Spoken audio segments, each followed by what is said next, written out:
Привет! Меня зовут Светлана. Сегодня 2 октября 2021 года.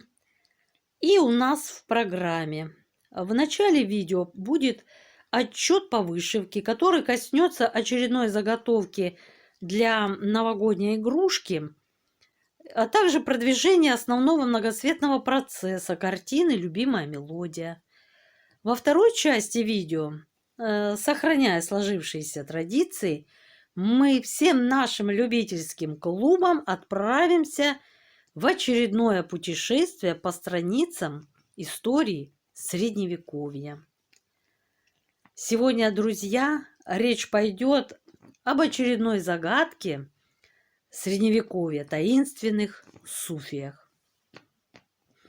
Человечество всегда влекло к мистике, особенно в чужой культуре. Когда мы встречаемся с упоминаниями о суфиях, приходят на ум факиры из восточных сказок. Они бедны, но могут в любой момент добыть уйму золота, излечивают все болезни.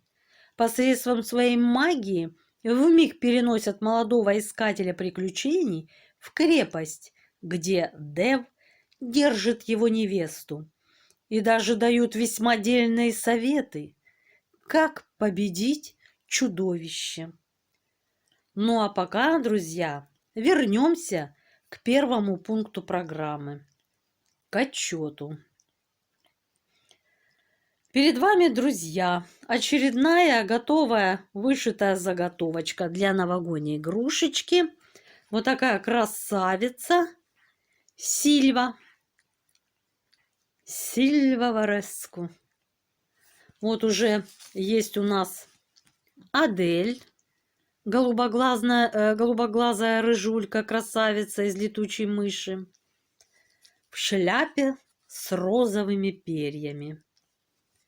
Затем ее хозяйка Розалинда, зеленоглазая красавица с повышенной шерстистостью. У нашей Розалинды есть котята, которых она поведет на утренник новогодний, а затем, облачившись в костюм летучей мыши, отправится на бал-маскарад. И теперь у нас красавица с янтарными глазами Сильва. Вот такая красотка, такой элегантный у нее бант, перья вся в лиловом, шляпа с красивыми полями изогнутыми. Очень мне нравятся эти винтажные кошечки. Так, сейчас я уберу. Вот так выглядят органайзеры ниточные. У меня кто-то спрашивал. Вот так, все очень просто. Иголочкой поддела ниточку, вытащила, зарядила и вперед. Ну вот, друзья, как вы видите, все основы для вышивки я размечаю водорастворимым маркером, чтобы максимально упростить задачу.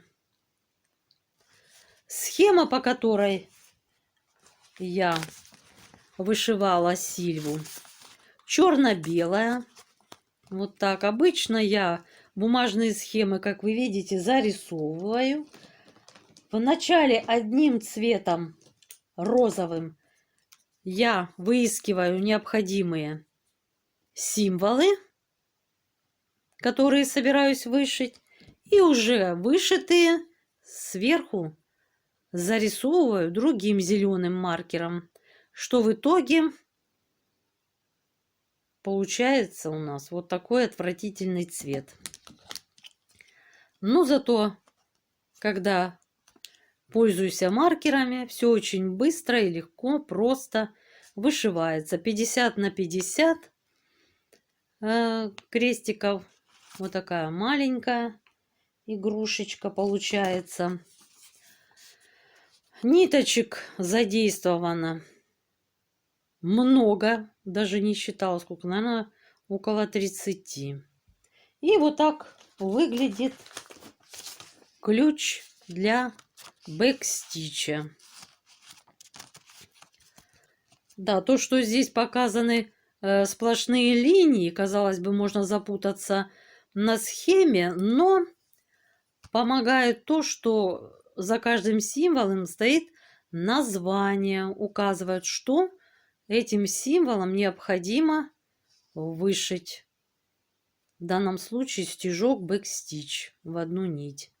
Английского языка я не знаю, поэтому пользуюсь приложением в телефоне электронным, который называется переводчик.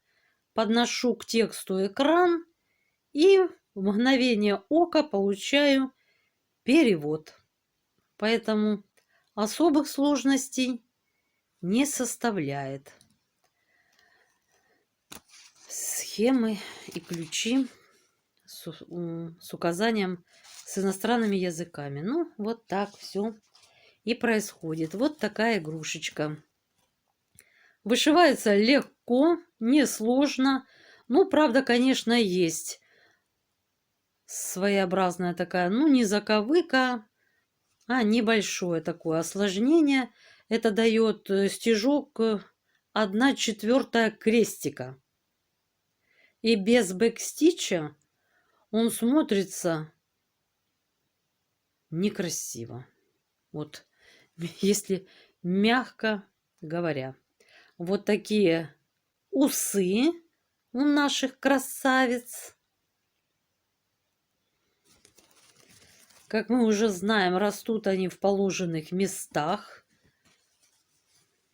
как и положено у девочек, у таких симпатичных. Ну вот, друзья, как вы видите, я еще не стирала, только закончила наращивать последний ус у нашей Сильвы. Тут же принялась снимать видео, поэтому все эти подготовительные процессы к сборке новогодней игрушки предстоят еще после окончания 4-й участницы этого наборчика такого. Вот такие красотки. Ну что, друзья, теперь перейдем к основному процессу. Напомню, я вышиваю картину «Любимая мелодия» по схеме, разработанной творческой мастерской «Артель Белый кролик».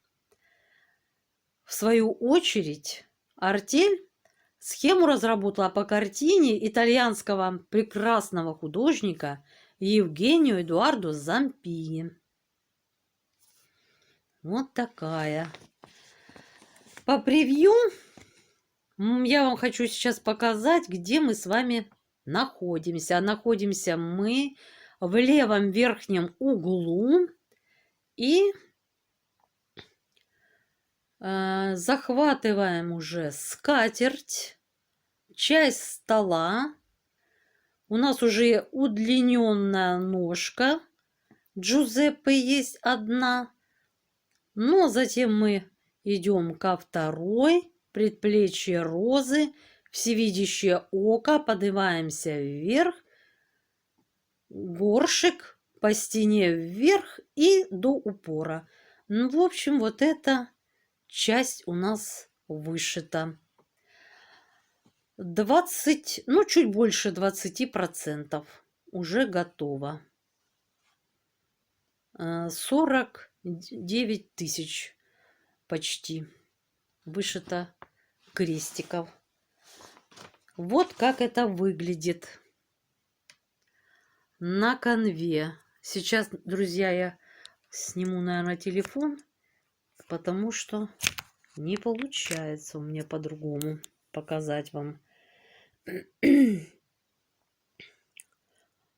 Вот такой Джузеппе, как всегда, крайне рад нас всех видеть.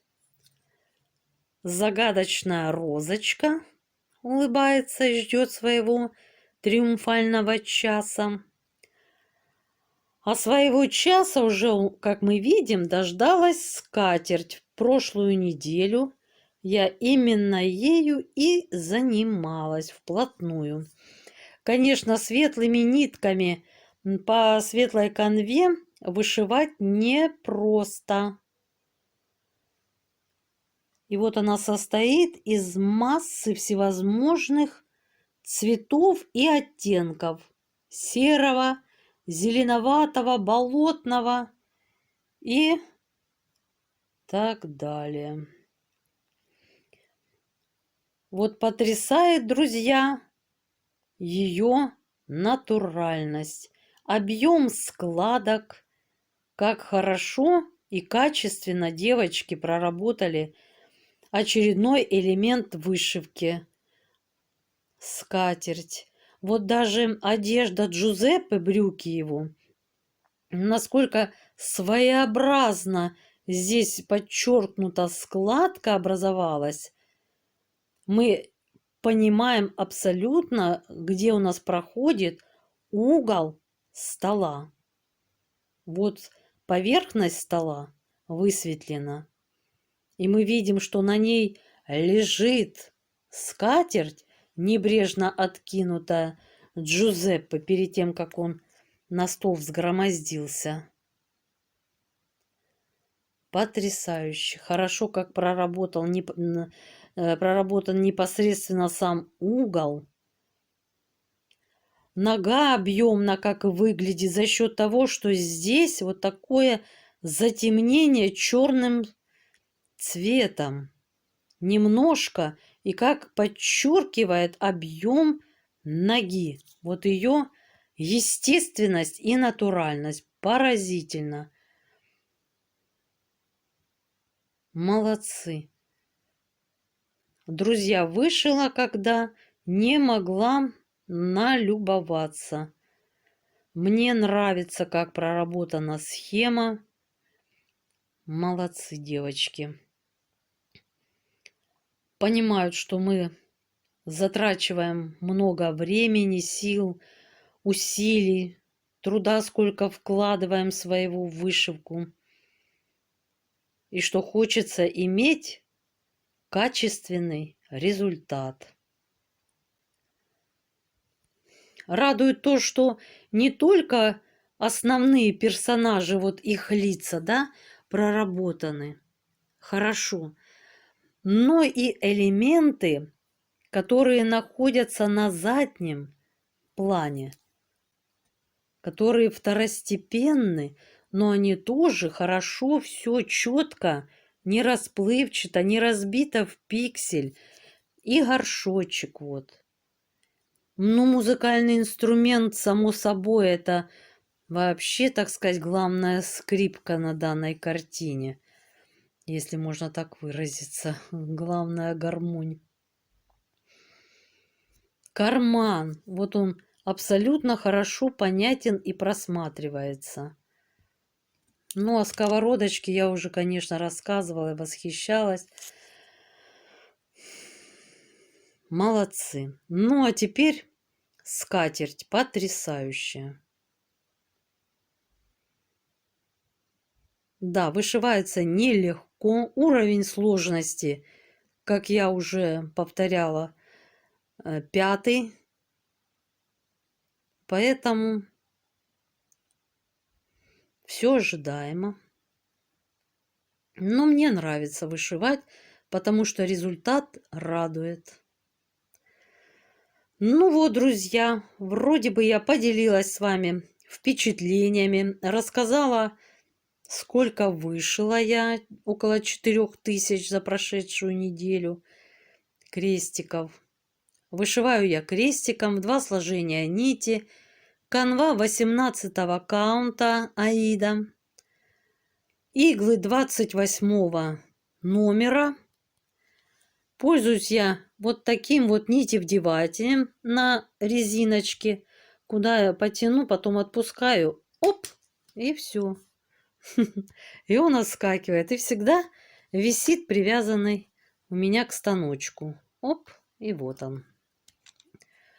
Да, и, кстати, хочу сказать, что очень хороший нитевдеватель. Для 28 номера самый подходящий. Вот так. И прочный, качественный.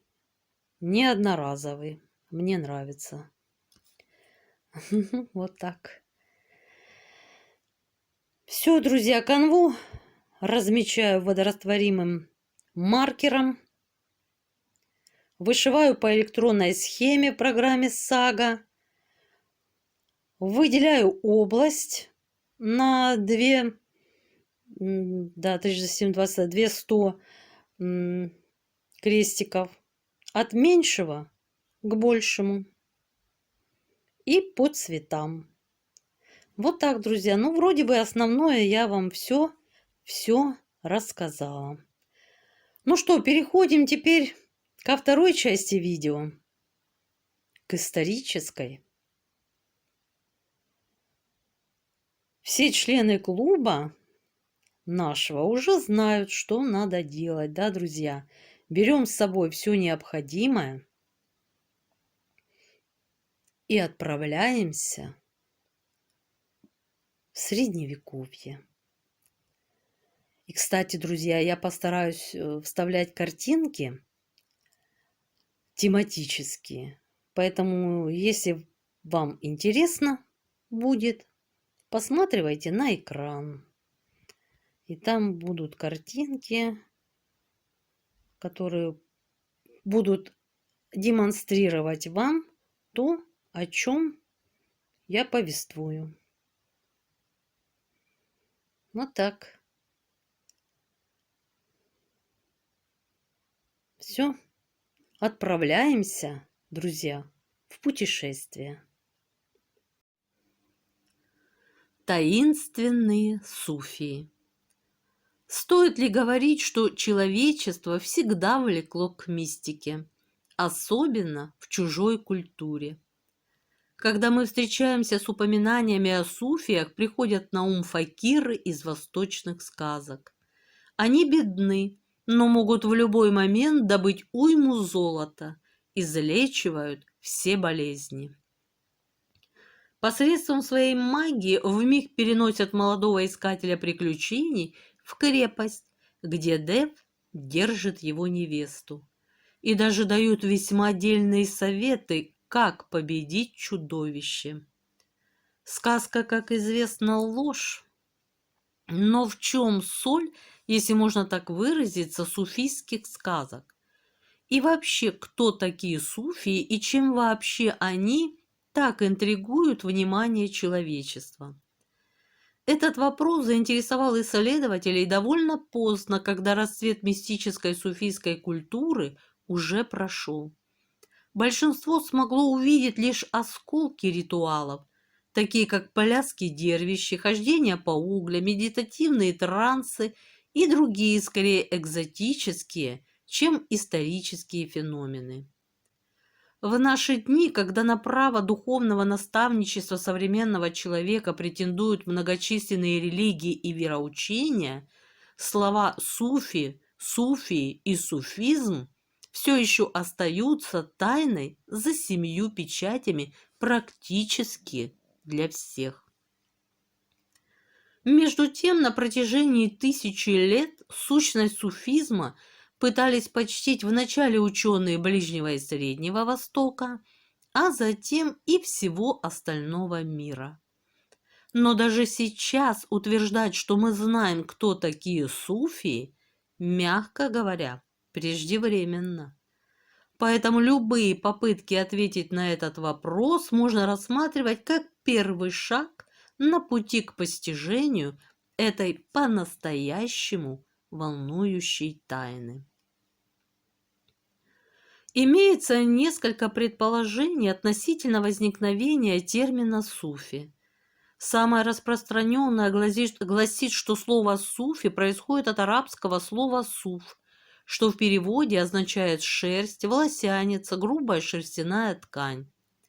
Возможно, этим словом называли людей, носивших грубые шерстяные плащи, а именно такое практичное одеяние предпочитали странствующие аскеты.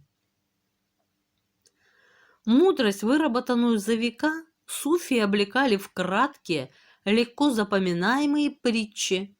Так знакомые нам с детства сказки о Хадже Насреддине, подлинное собрание суфийской мудрости. Они легко запоминались и учили думать. Мудрость суфиев была зримой, яркой, зрелищной. Неудивительно, что она привлекла огромный интерес европейцев.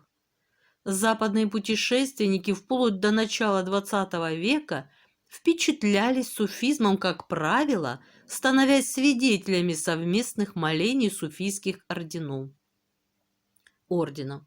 Суфии ордена Маулавия, крутящиеся дервиши, пели, вращались на месте, впадая в экстатическое состояние. Огромное число зрителей, которые, будучи захвачены происходящим, присоединялись к танцам и нередко тоже впадали в транс. Современная наука очень серьезно относится к древним психотехникам суфизма.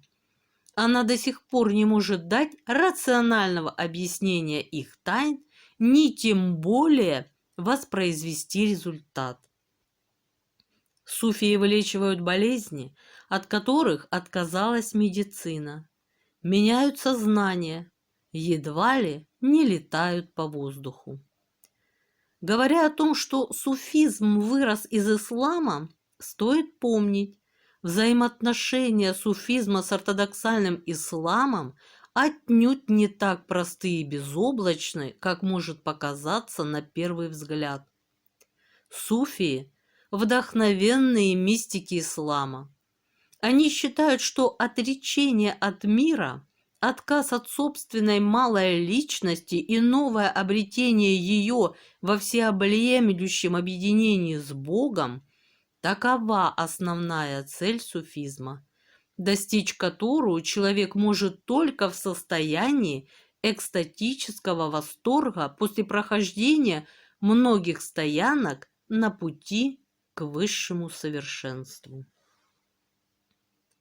Суфии – это довольно пестрая по составу группа аскетов, отшельников, дервишей и фанатичных духовных подвижников, которые в своем религиозном рвении готовы отказаться от всего во имя веры и стремятся путем праведной жизни сблизиться с Аллахом, раствориться в нем, познать его высшую божественную истину.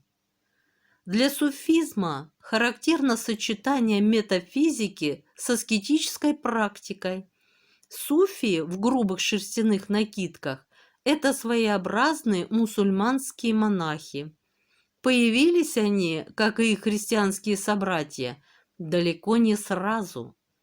А усиление суфизма было связано, как это было и в христианстве, с определенной реакции ревностных поборников чистоты исламской идеи на извращение этой идеи власть имущими, в первую очередь халифами и их приближенными, уже к концу VII века далеко отошедшими от норм, завещанных пророком.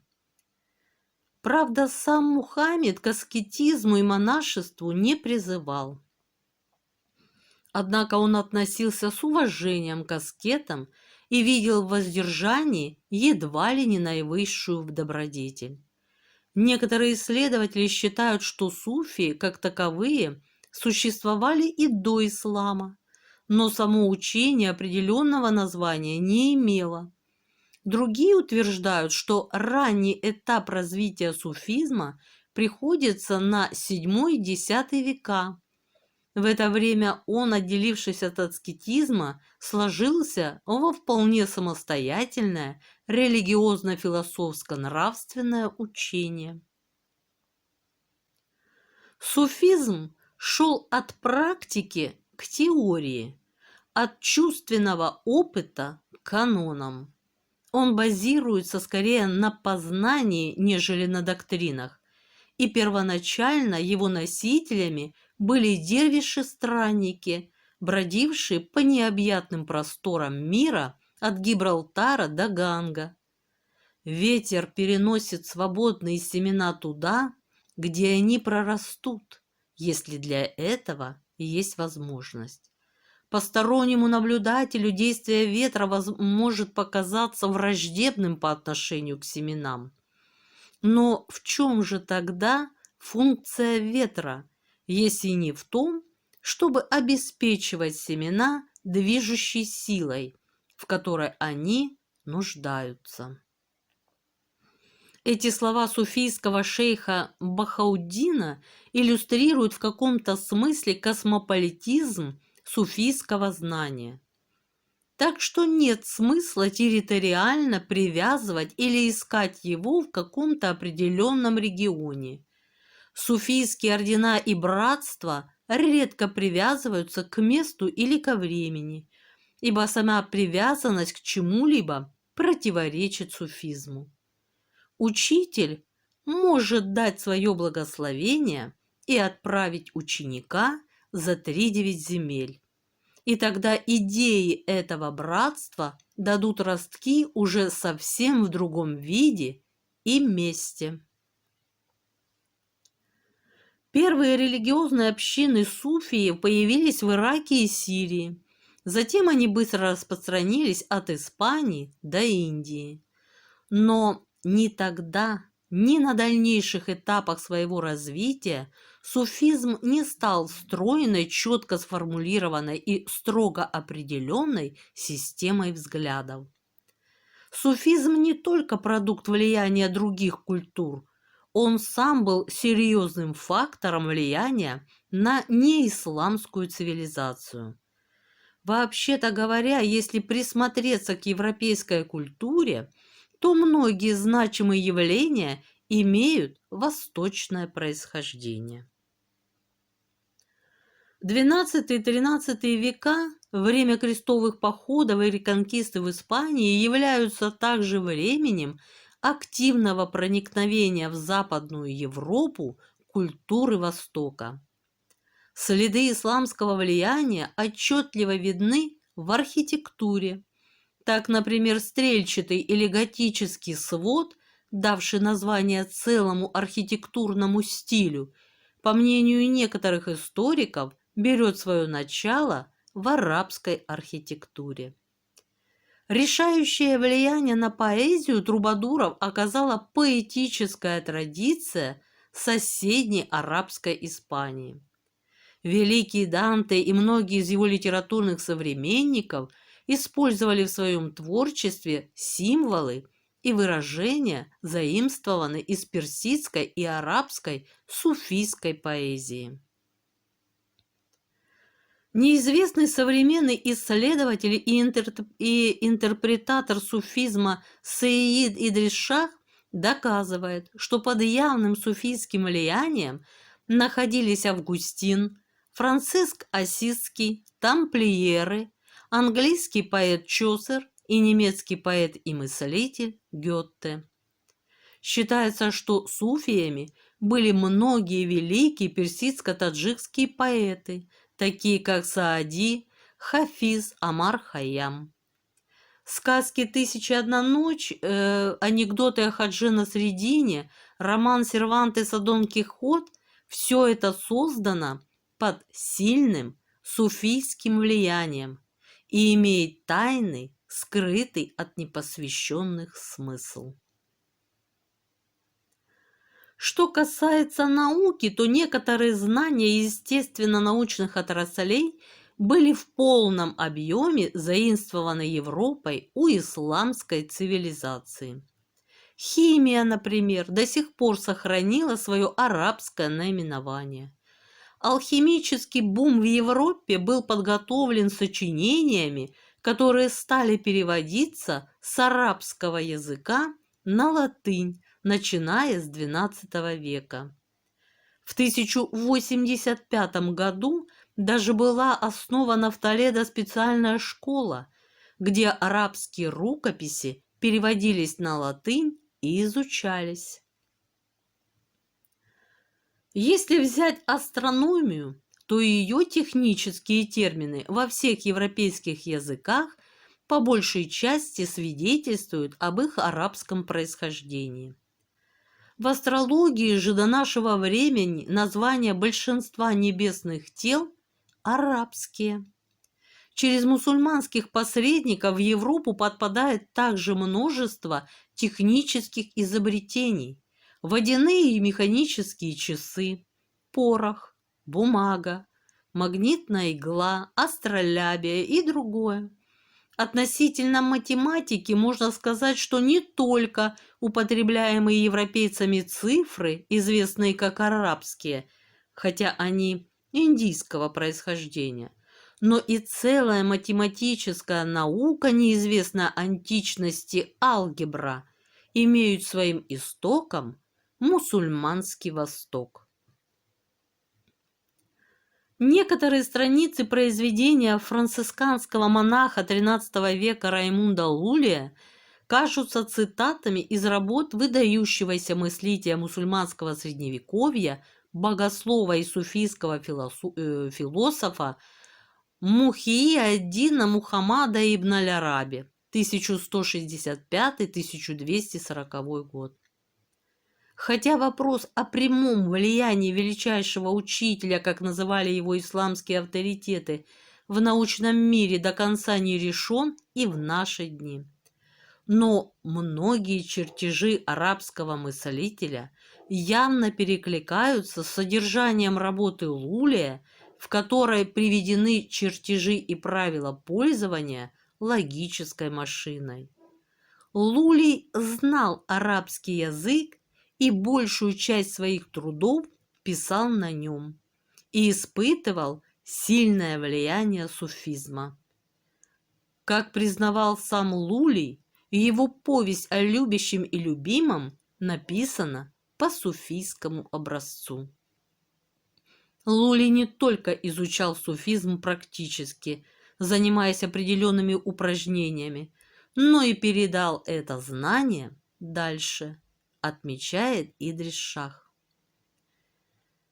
Идеи суфизма стремительно распространялись и по всему мусульманскому миру, несмотря на открытую, а порой и яростную борьбу с ним официального духовенства. Суфии пытались указать людям прямой путь к Богу, и это вызывало враждебное к ним отношение исламских богословов-ортодоксов.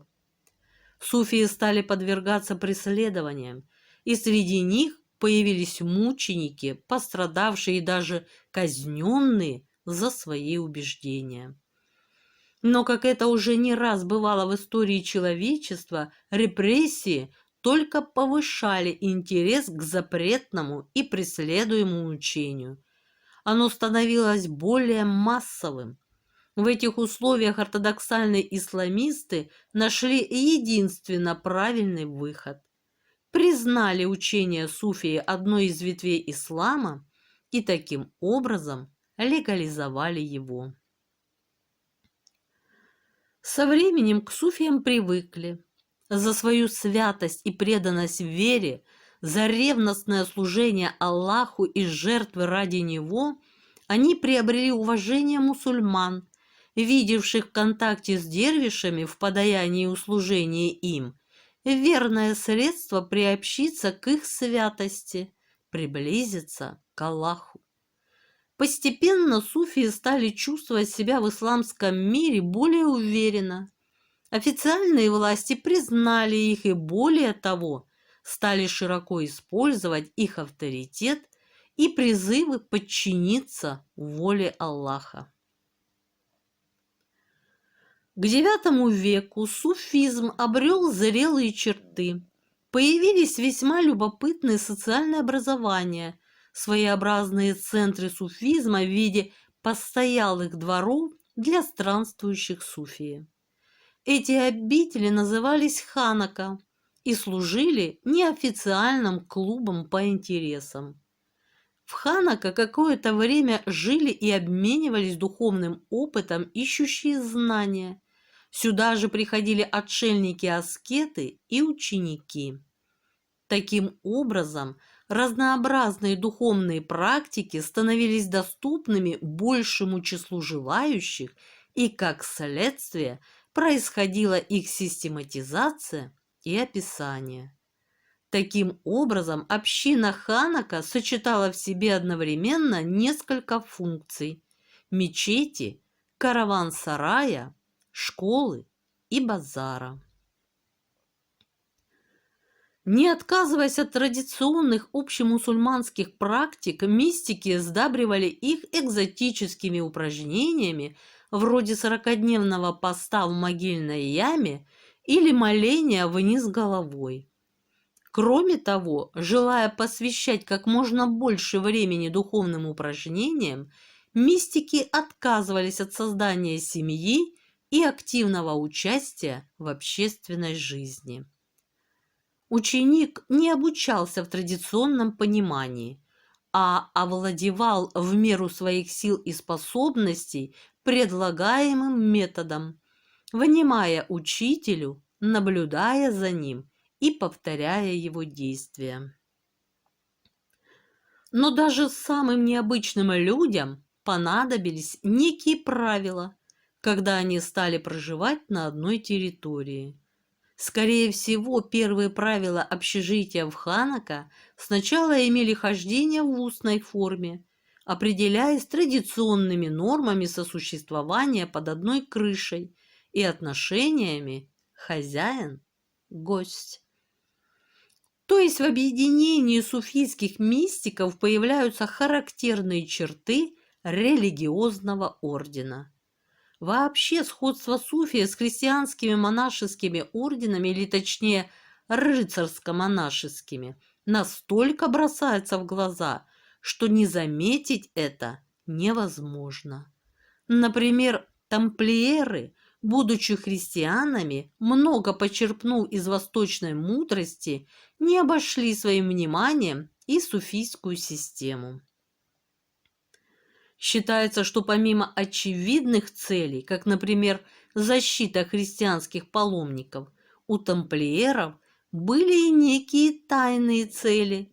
Одна из них – делать все возможное для налаживания связей между христианством и исламом.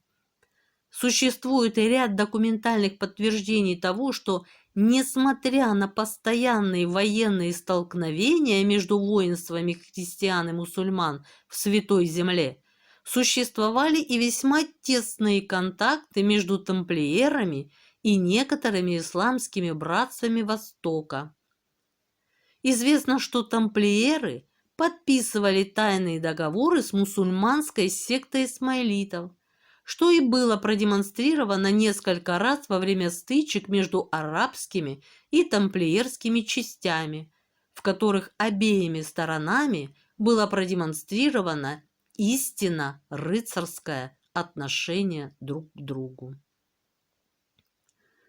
Также были контакты и с братством Иссасинов, тайным братством, ответвлением исмаилитов, сформировавшимся около 1090 года.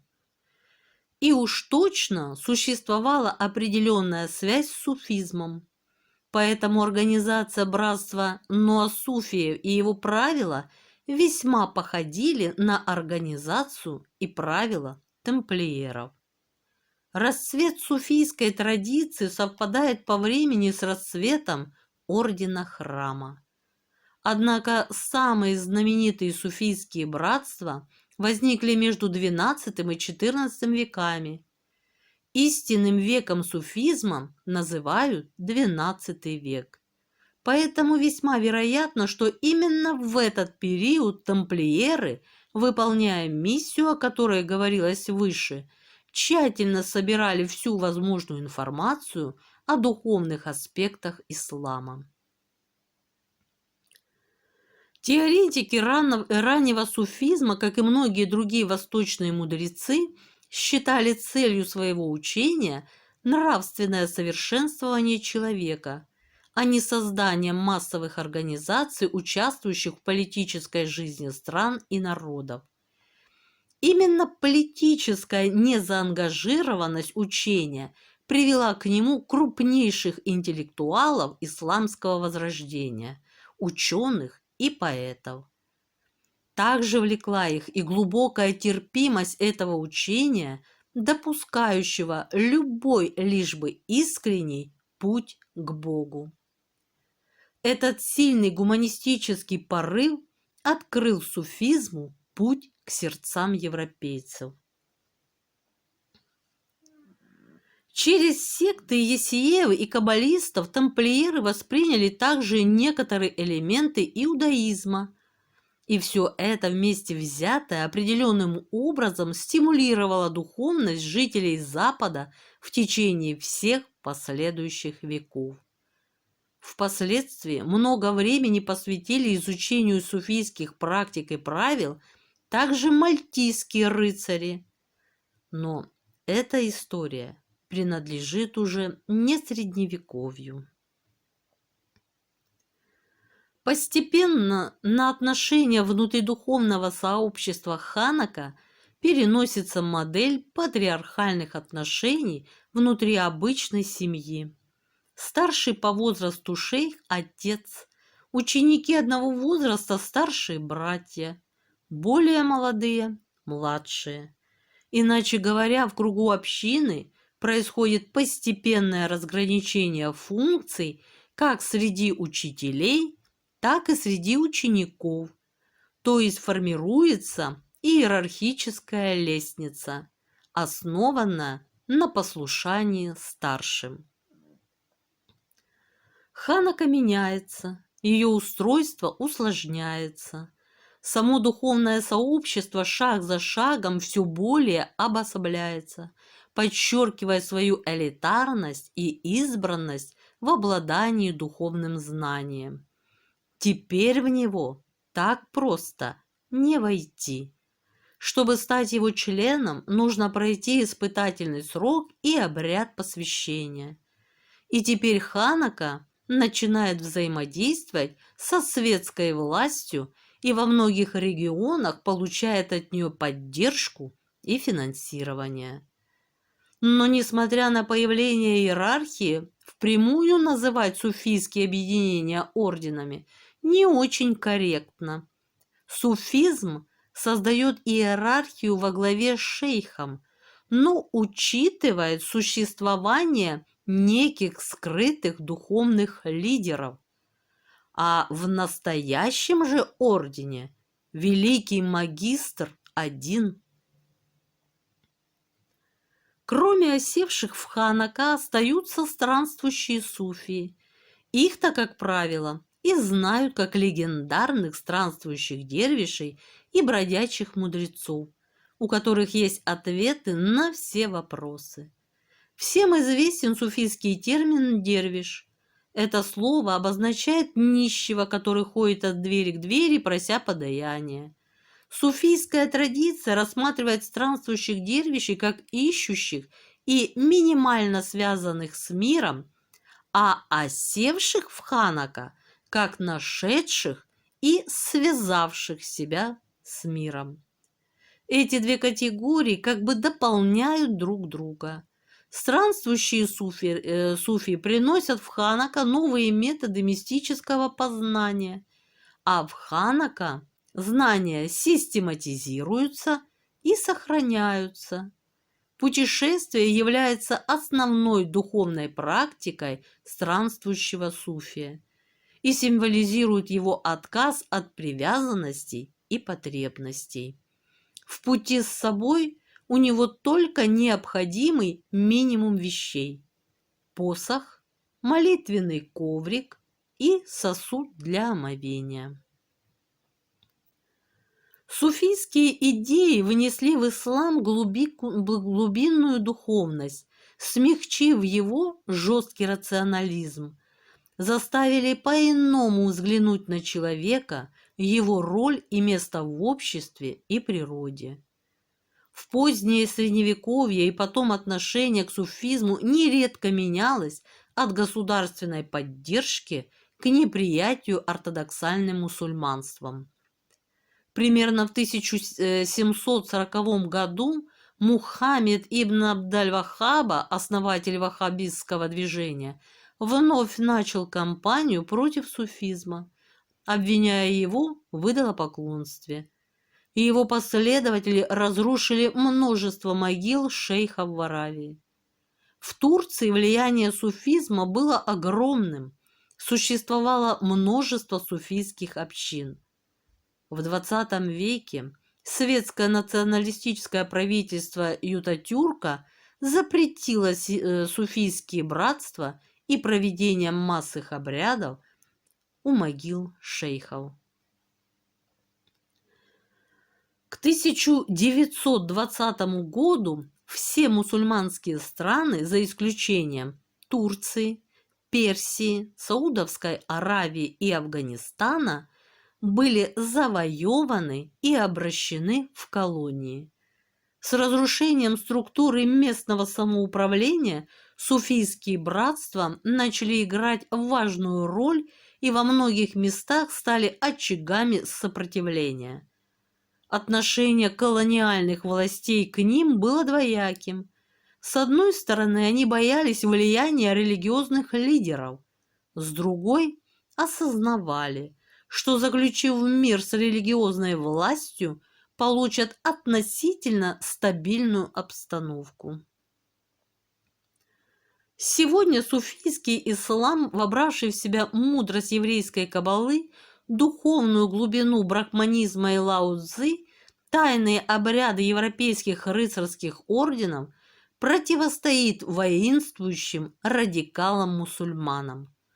Многие суфийские шейхи воюют с исламским фундаментализмом, не щадя сил, потому что суфизм в первую очередь учит верующего мыслить, а фундаментализм запрещает не то, что самостоятельно мыслить, но даже изучать комментарии к Корану, чтобы лишние мысли не появились в голове. Суфизм – это живая религия. Чтобы понять это, достаточно посетить, например, Пакистан в период какого-нибудь традиционного праздника. В этой стране очень лояльное отношение к суфизму со стороны властей, и нередко во время обрядов у могилы шейха присутствуют отцы города с губернатором во главе. Вполне здравомыслящие умеренные мусульмане в своих представлениях о мире во многом совпадают с суфиями. Все сказанное относится к историческим судьбам суфийского учения, однако не дает ответа, как стать суфием. Суфием нельзя стать, им нужно быть. И первая цель суфийского учения – помочь человеку, не знающему о том, что он суфи, постичь свою суфийскую сущность, говорит современный суфийский мудрец Идрис Шах. Быть суфи означает быть таким, каким ты был до того, как появился в этом мире, сказал по этому поводу знаменитый суфи багдадский шейх Абу-Бакр ас-Шибли. Я никогда не принадлежал ни стране, ни государству, ни кругу друзей, ни моей семье. Еще юношей я уже ясно осознал бесплодность надежд и чаяний, исполнения которых большинство людей добиваются всю жизнь, писал Альберт Эйнштейн, сам не догадываясь, как по-суфийски это звучит.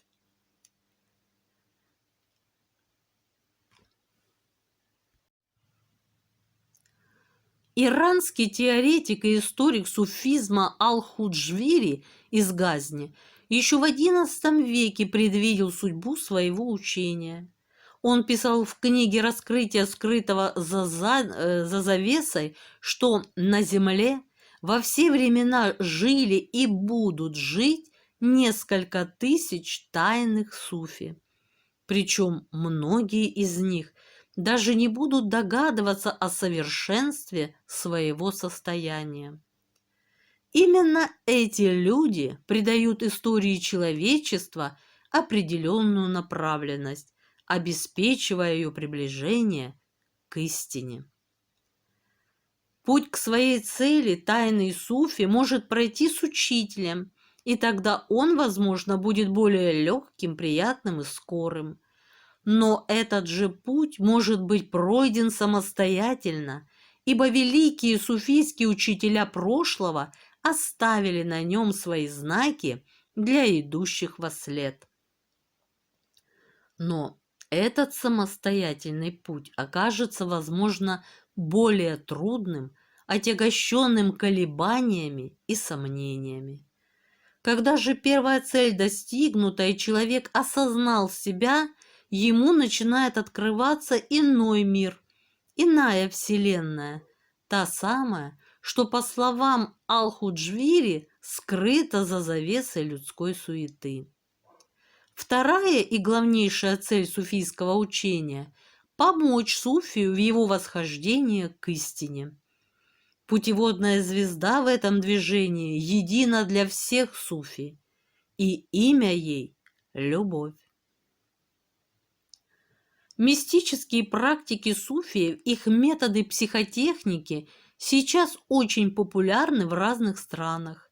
Суфийская традиция обогатила мир своей поэзией, музыкой и притчами, наслаждаться которыми можно независимо от вероисповедания.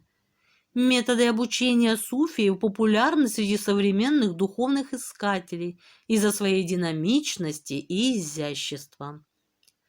Трудно представить современного человека, живущего в пещере, не обремененного никаким имуществом. Но суфийская традиция дает широкую трактовку понятия «бедность». Очень хорошо об этом сказал Кушайри. Суфий ощущает себя бедняком, когда богат, смиренным, когда могущественен, и неприметным, когда знаменит. Он также замечает, что тот, кто не просто владеет вещами, а ценит их, рано или поздно станет их пленником и будет недоступен для божественного мира. Современный суфий не отказывается от благ материального мира. Более того, во многих современных суфийских школах необходимый этап обучения – это достижение благосостояния. Потому что нет особой заслуги быть скромным, когда ты просто не можешь себе позволить роскошь. В суфийской традиции нет потакания слабостям. Это путь для трудолюбивых и выносливых. И в завершение. Современная суфийская притча. Возможно, она не столь изящна, как притчи эпохи Аль-Газали, но поможет понять суть современных суфиев. Маленькая лягушка угодила в глубокую колею на дороге. Она долго прыгала, пытаясь выбраться, наконец обессилила. Ее старшая сестра сидела сверху, но ничем не могла ей помочь. На дороге появился человек. Он склонился над лягушками и заговорил на их языке. Старшая лягушка поведала ему про их беду. Человек разогнулся и посмотрел вдаль. «Скоро твои мучения кончатся», — сообщил он маленькой лягушке. «Вон едет огромный грузовик». И в тот же миг маленькая лягушка выскочила из колеи. Вот такая, друзья, притча. И вот такие, друзья, суфии. Ну, а на сегодня все. Пишите комментарии, кто не подписался. Будьте любезны, подписывайтесь на канал. Да, пишите комментарии обязательно. Мне очень интересно всегда и очень важно ваше мнение. Ставьте лайки, дизлайки. А я всем желаю мира, здоровья и всякого благополучия. Встретимся в следующем видео. Ну а пока.